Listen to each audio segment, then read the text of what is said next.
ये कोई सामान्य कथा, कोई डराने वाला प्रवचन या कोई मामूली टोटका नहीं है। ये वो गुप्त ज्ञान है जिसे हमारे शास्त्रों ने हमेशा के लिए संभाल कर रखा था, लेकिन समय बीतने के साथ वो बात आम लोगों तक पहुंच नहीं सकी। ये वो रहस्य है जो अगर सही समय पर समझ लिया जाए, सही मन से किया जाए, तो इंसान की किस्मत पलटने में एक पल भी नहीं लगता।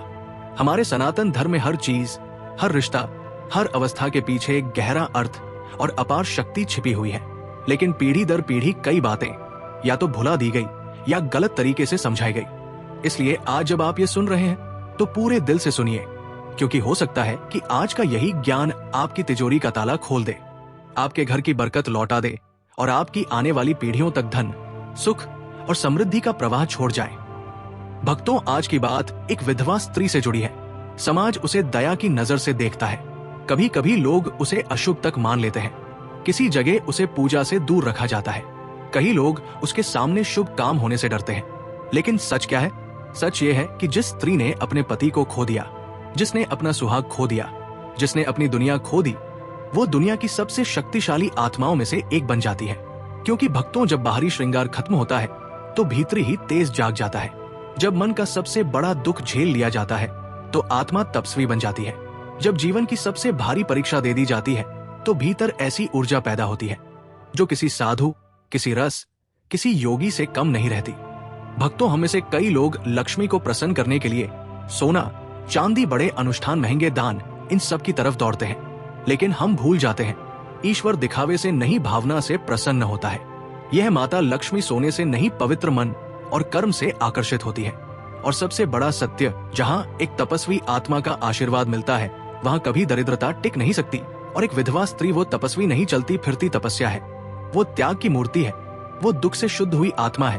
वो ईश्वर के सबसे करीब खड़ी होती है, क्योंकि जिसने संसार में सब खो दिया उसे ईश्वर ही सहारा देता है।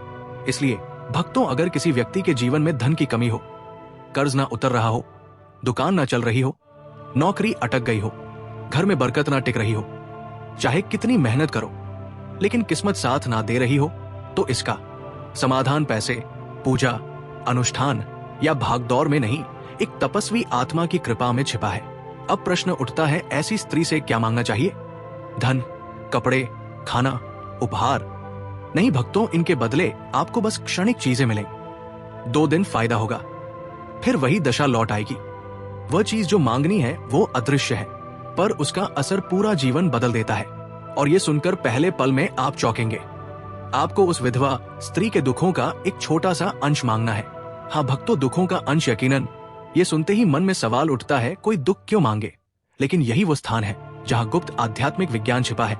जो लोग सिर्फ पूजा, प्रसाद और मंत्रों को समझते हैं, वे ये नहीं समझ पाते, पर जो कर्म और ऊर्जा का रहस्य समझते हैं, उन्हें यही भाग्य का दरवाजा मिलता है। क्योंकि भक्तों, दुख मांगने का अर्थ ये नहीं कि वो स्त्री दुखी हो जाएगी। दुख मांगने का अर्थ ये है कि आप उसके बोझ को बांटने की अनुमति लेते हैं। और जब कोई इंसान किसी के दुखों को बांटने के लिए तैयार होता है, तब उसके जीवन से दरिद्रता और कंगाली भाग जाती है। कर्म कहता है, जो दूसरों का दर्द बांटने को तैयार हो, उसे ईश्वर खुशी बांध कर देता है। और जब विधवा स्त्री, जो तपस्वी आत्मा होती है, मन ही मन आशीर्वाद देती है, तो जिस घर में वो आशीर्वाद पहुंचता है, वो घर कभी सोना नहीं रहता, ना पैसा रुकता है, ना सुख रुकता है, ना बरकत रुकती है। भक्तों, आज आपने रहस्य का द्वार खोल दिया है, लेकिन ये अभी अधूरा है। भक्तों, अब हम उस सबसे गहरे आध्यात्मिक एक रहस्य पर पहुंच चुके हैं, जिसके कारण इंसान का भाग्य ऊपर भी उठता है और नीचे भी गिर जाता है। ये रहस्य इतना सूक्ष्म है कि आम इंसान की नजर में दिखाई नहीं देता, लेकिन जो इसे समझ लेता है, उसके जीवन की पूरी दिशा बदल जाती है। ये बात कर्म, भाग्य और ब्रह्मांड के नियमों से जुड़ी है। आज मैं आपको वही समझाने जा रहा हूं, लेकिन बहुत सरल भाषा में, ताकि जो पढ़ा लिखा नहीं है, जो वो भी पूरी तरह समझ सके। भक्तों, दुनिया में सुख और दुख यूं ही नहीं आते। हर इंसान इस जन्म में वही भोगता है जो उसने पहले जन्म और इस जन्म में किया है। जैसे बोया वैसा पाया, यही कर्म का नियम है। कोई अमीर क्यों पैदा होता है, कोई गरीब क्यों, कोई सुखी क्यों रहता है और कोई क्यों रोता है, इसकी जड़ इसी कर्म सिद्धांत में है। हर दुख, हर समस्या, हर गरीबी, सब किसी ना किसी पुराने कर्म का फल है। इसी तरह जो व्यक्ति बहुत खुश, सुरक्षित या समृद्ध रहता है, वो भी अपने पिछले शुभ कर्मों का फल भोग रहा होता है। अब भक्तों सोचिए, जब किसी स्त्री का पति उसके जीवन से चला जाता है, जब उसका सुहाग छिन जाता है, जब उसका संसार बिखर जाता है तो वो कैसा दुख होता है। ये दुख सामान्य इंसान की समझ से बाहर है। ये दुख इतना बड़ा होता है कि उसके पिछले जन्मों के बहुत से बुरे कर्म एक साथ जलकर राख हो जाते हैं। वो दुख जैसे आग बनकर उसकी आत्मा को तपाता है और वो स्त्री उस आग से गुजरकर सोने जैसे शुद्ध दिल वाली बनाती है। उसे दुनिया शायद अभागी समझे, लेकिन आध्यात्मिक दृष्टि से वो सबसे अधिक पवित्र और शक्तिशाली आत्मा बन चुकी होती है। उसका हर आंसू तपस्या बन चुका होता है, उसका हर आहत त्याग बन चुका होता है, उसका मौन ध्यान बन चुका होता है, उसका निस्वार्थ जीवन साधना बन चुका होता है। इसीलिए उसके आशीर्वाद में भी ताकत होती है और उसके श्राप में भी ताकत होती है। इसलिए कहा गया है, विधवा को कभी रुलाना नहीं चाहिए, उसका दिल कभी नहीं दुखाना चाहिए, क्योंकि उसका दिल दुखाने वाला व्यक्ति सीधे अपने भाग्य को चोट पहुंचा देता है। अब भक्तों, मुख्य बात यहाँ से शुरू होती है उस विधवा स्त्री से दुख मांगने से। आपका भाग्य कैसे चमकता है? पहली बात, आप वास्तव में दुख खरीदते नहीं, आप दुख बांटते हैं। जब आप उसके पास जाते हैं और मन ही मन दिल से सच्ची करुणा से कहते हैं, माँ, जो दर्द आप अपने दिल में सह रही है उसका एक छोटा सा कण मुझे दे दो ताकि आपका बोझ थोड़ा कम हो जाए, तो आप उस स्त्री से दुख नहीं मांग रहे होते, आप ब्रह्मांड को संदेश दे रहे होते हैं, मैं किसी का दर्द बांटने के लिए तैयार हूं। ब्रह्मांड तुरंत आपके कर्म को पहचान लेता है, क्योंकि दुनिया में लोग खुशी छीनते हैं, फायदा लेते हैं, काम की चीजें मांगते हैं, लेकिन किसी का दर्द बांटना बहुत दुर्लभ है। और भक्तों, ये प्रकृति का नियम है। जो इंसान दूसरों के दर्द को बांटने के लिए आगे आता है, भगवान उसके जीवन के दुखों को बांटना शुरू कर देते हैं। उस क्षण से कंगाली हटने लगती है, धन का प्रवाह शुरू हो जाता है, भाग्य के बंद दरवाजे खुलने लगते हैं और बरकत, सफलता और शांति जीवन में उतरने लगती है, क्योंकि आपने किसी का बोझ हल्का किया। इसलिए ब्रह्मांड आपका बोझ हल्का कर देता है। आपने दुख बांटने की मंशा दिखाई, इसलिए ईश्वर आपके सुख बढ़ा देते हैं। यही कारण ए भक्तों, कई लोग मंदिरों में लाखों रुपए दान करके भी सुख नहीं पाते, और कुछ लोग किसी दुखी को सच्चे दिल से 2 शब्द बोलकर भी अमीर हो जाते हैं, क्योंकि ईश्वर चढ़ावे नहीं भावना देखते हैं, माता लक्ष्मी हीरे नहीं कर्म देखती है, भाग्य दौलत नहीं मानवता का तराजू तोलता है। भक्तों, अब यहीं से आगे की बात शुरू होती है और ये हिस्सा सबसे अधिक रहस्यपूर्ण और जीवन बदल देने वाला है। अभी तक आपने समझा कि करुणा और परमार्थ का भाव किस तरह भाग्य को पलट देता है, लेकिन अब समझना यह है कि ये सब केवल भावना भर नहीं है, बल्कि ये ब्रह्मांड का एक अटूट नियम है। जब इंसान अपने दिल में ये सच्ची इच्छा पैदा करता है कि अगर किसी का बोझ कम हो जाए तो थोड़ा सा दुख मैं सह लूं, तब उसी क्षण ब्रह्मांड उसके अंदर वो शक्ति जगाता है जिसके सामने दरिद्रता, असफलता और दुर्भाग्य टिक ही नहीं पाते। ये वह पल होता है जब मनुष्य भीतर से बदल रहा होता है, और जब मनुष्य भीतर से बदलता है तभी जीवन बाहर से बदलता है। भाग्य बाहर से नहीं पलटता, भाग्य पहले दिल के अंदर पलटता है। भक्तों, दुनिया में 2 तरह के लोग होते हैं, एक जो सिर्फ लेने के लिए आए हैं और दूसरे जो देने के लिए आए हैं। जो सिर्फ लेता है उसका भाग्य सीमित रहता है, लेकिन जो देना सीख जाता है उसका भाग्य अनंत हो जाता है। और देने की सबसे महान चीज क्या है? पैसा नहीं, वस्तुएं नहीं, बल्कि किसी के दर्द को थोड़ा सा बांट लेने की भावना। यही सबसे बड़ा दान, सबसे बड़ा तप और सबसे बड़ा पुण्य है। जब आप किसी विधवा माता के दुख को बांटने की भावना रखते हैं, उस क्षण आप उसका जीवन आसान बनाने की जगह उसके कर्मों को भी हल्का कर रहे होते हैं। और जब उसके कर्म हल्के होते हैं तो वो भीतर से दुआ देती है, चाहे बोल कर दे या बिना बोले, उसका आशीर्वाद सीधा आपके भाग्य में लिख दिया जाता है। याद रखना भक्तों, दुनिया में सबसे सच्ची दुआ उस इंसान की होती है जिसने दुख झेला हो, क्योंकि जो केवल सुख में रहा है उसकी दुआ में आग नहीं होती, लेकिन जिसने खोया हो, सहा हो, रोया हो, उसकी दुआ पत्थर पर भी फूल उगा सकती है। विधवा स्त्री के आंसू साधारण पानी नहीं होते, वे तपस्या की अग्नि में पवित्र हुए होते हैं। उसके दिल से निकलने वाली दुआ में वो शक्ति होती है जो इंसान के जीवन की सबसे बड़ी रुकावटें भी एक ही पल में दूर कर देती है।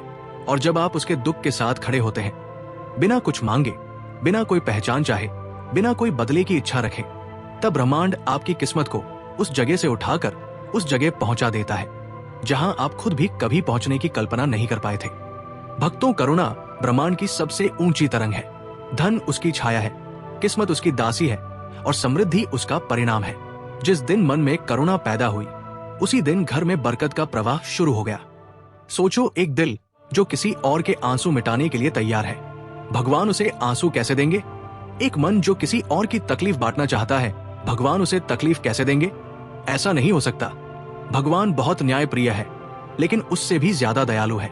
जो दया के मार्ग पर चल पड़ता है, उसके पीछे खुद लक्ष्मी और नारायण चल पड़ते हैं। भक्तों, दुनिया में सबसे मजबूत व्यक्ति वो नहीं है जो बहुत पैसा कमाता है, बल्कि वह है जो दूसरों के दर्द को देखकर उसका हिस्सा अपने ऊपर लेने की क्षमता रखता है। यही तो असली धनी होने का मापदंड है। जो इंसान सिर्फ अपने लिए कमाता है वो अमीर हो सकता है, लेकिन जो इंसान दूसरों के लिए जीता है वो महाधनवान हो जाता है। धन केवल तिजोरी में नहीं रहता, धन हृदय में रहता है, और जहां हृदय में दया हो वहां से धन, शांति, सम्मान और सौभाग्य कभी नहीं जाता। यही कारण है भक्तों की बार आप देखेंगे कुछ लोग कम कमाते हैं लेकिन उनके घर में कभी कमी नहीं होती, और कुछ लोग बहुत कमाते हैं फिर भी परेशान रहते हैं। क्यों? क्योंकि समृद्धि मेहनत से नहीं आती, समृद्धि कर्म और करुणा से आती है। मन का विशाल भाव सौभाग्य को अपने पास खींचता है, जैसे चुंबक लोहे को खींचता है। जब दिल बड़ा हो जाता है तब जीवन बड़ा हो जाता है। और ये याद रखना, भक्तों मां लक्ष्मी घर में तभी कदम रखती है जब दिल में दया जीवित हो। जहां दिल में करुणा नहीं वहां पूजा मंत्र करोड़ों रुपए और महंगी भेंट भी कोई काम नहीं करती। लेकिन जहां दिल में करुणा हो वहां एक चुटकी चावल, एक बूंद पानी और एक सच्चा भाव भी भाग्य को बदलने के लिए काफी होता है। यही कारण है कि किसी विधवा माता के दुख को बांटने की भावना सिर्फ आध्यात्मिक काम नहीं बल्कि धन का सबसे गहरा, सबसे गुप्त और सबसे तेज असर करने वाला नियम है। क्योंकि दुख बांटने वाला कभी दुखी नहीं रहता और दूसरों के आंसू पोंछने वाला कभी कंगाल नहीं रहता। जिस दिन आपके दिल में ये भावना जाग गई, समझ लेना भाग्य आपके लिए दौड़ना शुरू कर चुका है। भक्तों, अब इस रहस्य को और भी गहराई से समझो, क्योंकि यही वो बिंदु आता है जहां मनुष्य का भाग्य सचमुच पलटने लगता है। जब किसी के जीवन में धन, तरक्की और सफलता रुकी हुई होती है तो असल कारण पैसा नहीं होता, बल्कि भीतर जमी हुई कर्मों की भारी रुकावट होती है। और जब दिल में करुणा जागती है, निस्वार्थ भाव उठता है और आत्मा किसी दुखी के दर्द में भागीदार बनने को तैयार होती है, तब वही करुणा उस रुकावट को काट देती है। जैसे नाली में कचरा अटक जाए तो पानी नहीं आता, उसी तरह जीवन में धन का प्रवाह उग जाता है, अवसर बंद हो जाते हैं और किस्मत साथ नहीं देती। लेकिन जिस दिन मनुष्य निस्वार्थ भाव से किसी पीड़ित व्यक्ति की तकलीफ को कम करने की इच्छा खाता है, उस दिन वही भावना उस कर्म कचरे को साफ कर देती है और किस्मत का पानी पूरी ताकत से बहना शुरू हो जाता है। भक्तों, बहुतों के मन में सवाल आता है, क्या हमें जाकर विधवा माता से सीधे ये कह देना है कि आपका दुख मुझे दे दीजिए? बिल्कुल नहीं। ऐसा कहना उनकी आत्मा को दुख देगा और ये पूरी साधना व्यर्थ हो जाएगी। ये एक गुप्त क्रिया है, एक मौन साधना जिसे बिना बताए, बिना जताए, बिना पहचान चाहे करना होता है। इस साधना का पहला नियम है भाव शुद्ध होना चाहिए। अगर मन में ये लालच हो कि चलो ये उपाय करके देखता हूं, अमीर बन जाऊं, करोड़पति बन जाऊं, तो ये कभी काम नहीं करेगा। यहां पैसा पाने की चाह नहीं चलती,